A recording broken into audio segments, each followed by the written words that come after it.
नमस्कार, मैं हूं विवेक शास्त्री और आप देख रहे हैं आपका अपना YouTube चैनल मोटे महाराज।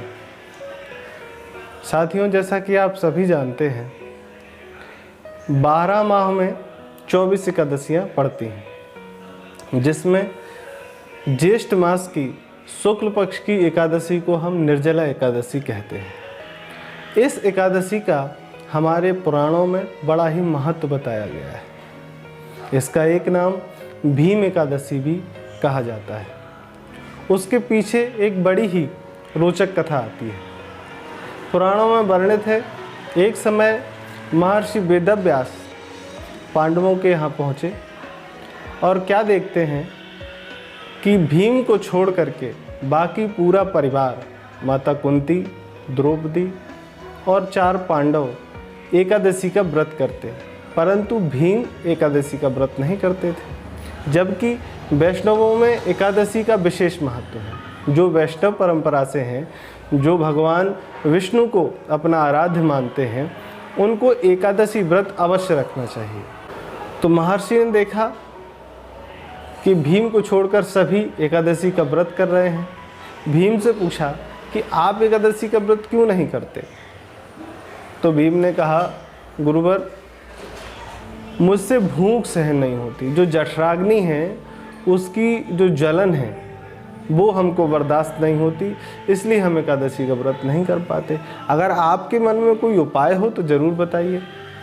भीम की बात सुनकर महर्षि वेदव्यास बोले, भीम, अगर आप सभी एकादशियां नहीं कर सकते तो आप एक एकादशी का व्रत अवश्य करें, वह है निर्जला एकादशी। इस दिन भगवान विष्णु का ध्यान करके, पूजा करके, उनकी आराधना करते हुए समय व्यतीत करना है और पूरे दिन, एकादशी के पूरे दिन निर्जल रहना है।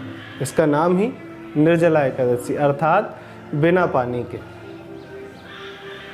निर्जल व्रत रहना है। उसके बाद इस व्रत का पारायण द्वादशी के दिन, जब द्वादशी प्रारंभ हो जाती है तभी इसका पारायण करते हैं। शास्त्रों में ऐसा वर्णन आता है कि एकादशी के दिन हम लोगों को स्वयं तो निर्जल रहना चाहिए, परंतु जो अन्य लोग हैं उनको जल का दान करना चाहिए। शीतल जल, मीठा जल। हम लोग देखते हैं पुरानी गांवों में परंपरा थी कि ज्येष्ठ मास की एकादशी को कई जगह स्टॉल लगा करके जल का वितरण होता था, शरबत का वितरण होता था, क्योंकि ये विशेष महत्व रखता है। अगर इस दिन जो शीतल घड़े में जल भर के लोगों को शीतल जल का दान करता है, उसको कई गुना प्रतिफल प्राप्त होता है। हमारे धर्म ग्रंथों में इस पर्व को आत्मसंयम की साधना का अनूठा पर्व बताया जाता है। निर्जला एकादशी की उपासना का सीधा संबंध एक और जहाँ पानी न पीने के व्रत की कठिन साधना से है, वहीं आम जनता को पानी पिलाकर परोपकार की प्राचीन भारतीय परंपरा भी है। एक और ज्येष्ठ मास की भीषण गर्मी, जिसमें सूर्यदेव अपनी किरणों की प्रखर ऊष्मा से मानो अग्नि वर्षा कर रहे हों। भारतीय उपासना पद्धति में कष्ट सहिष्णुता की पराकाष्ठा है। मठ, मंदिर एवं गुरुद्वारों में कथा प्रवचन, धार्मिक अनुष्ठान एवं शबद कीर्तन आदि के कार्यक्रम जहाँ दिन भर चलते हैं, वहीं शीतल जल के छबीले लगाकर राहगीरों को बुला कर बड़ी आस्था के साथ पानी पिलाया जाता है। बस स्टैंडों पर, रेलवे स्टेशनों पर निर्जला एकादशी के दिन लोग परोपकार की दृष्टि से जगह जगह पानी के स्टॉल लगाते हैं, शरबत के स्टॉल लगाते हैं और लोगों को शरबत और पानी का दान करते हैं। अब आपके मन में सवाल होगा कि एकादशी का व्रत हम किस प्रकार करें जिससे हमको ज़्यादा से ज़्यादा पुण्य लाभ मिल सके। शास्त्रों में कहा गया है कि सुबह सूर्य उदय से पहले आप उठिए और स्नान करने के बाद भगवान विष्णु का षोडशोपचार से पूजन करें। सबसे पहले उनका चरणामृत स्नान कराएं, शुद्ध जल से स्नान कराएं। शुद्ध जल से स्नान कराने के बाद उनको यज्ञोपवीत धारण करवाएं, वस्त्र धारण करवाएं, चंदन धारण करवाएं उनका जो है चावल इत्यादि अर्पण करें, फूल मालाएं चढ़ाएं, तदुपरांत उनको मिष्ठान अर्पण करें। कोशिश ये करें इस दिन अन्न का भोग भगवान विष्णु को न लगाएं और फल हैं, मेवा इत्यादि से उनका भोग लगाएं। भोग लगाने के बाद भगवान के निमित्त ओम नमो भगवते वासुदेवाय इस मंत्र का जाप करें और भगवान विष्णु का ध्यान करें। इस प्रकार सूर्योदय से सूर्यास्त तक अगले दिन द्वादशी प्रारंभ होने तक हम बिना पानी के व्रत करें।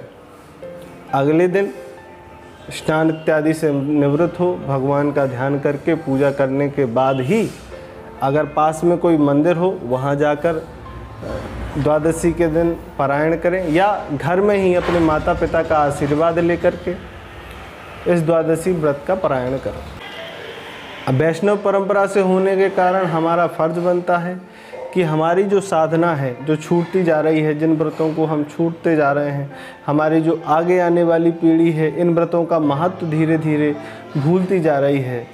हमारा फर्ज है, माता पिता का फर्ज है कि हमारी आने वाली पीढ़ी के लिए हम इन व्रतों के बारे में अवश्य बताएं और ज़्यादा से ज़्यादा उनका महत्व उन बच्चों तक पहुंचाएं और उनको कहें कि आप इन व्रतों का पालन अवश्य करें। साइंस भी एकादशी के व्रत को मानती है। कारण उसका ये है, विज्ञान की एक रिसर्च के अनुसार हमारा जो शरीर बना हुआ है सेल्स पे बना हुआ है, यानी कोशिकाओं पे आधारित हमारा शरीर, और यह कोशिकाओं का निर्माण शरीर में हर ठीक 11 दिन में होता है। 11वें दिन शरीर नई कोशिकाएं बनाता है और मृत कोशिकाओं को हटाता है। इसी प्रक्रिया में हमारा ये पूरा शरीर चलता है। इसलिए कहा जाता है कि जिस दिन हमारा शरीर नई कोशिकाओं का निर्माण करे उस दिन कोशिश भर हमको अन्न का सेवन नहीं करना चाहिए, जिससे शरीर आसानी से अपना कार्य कर पाए।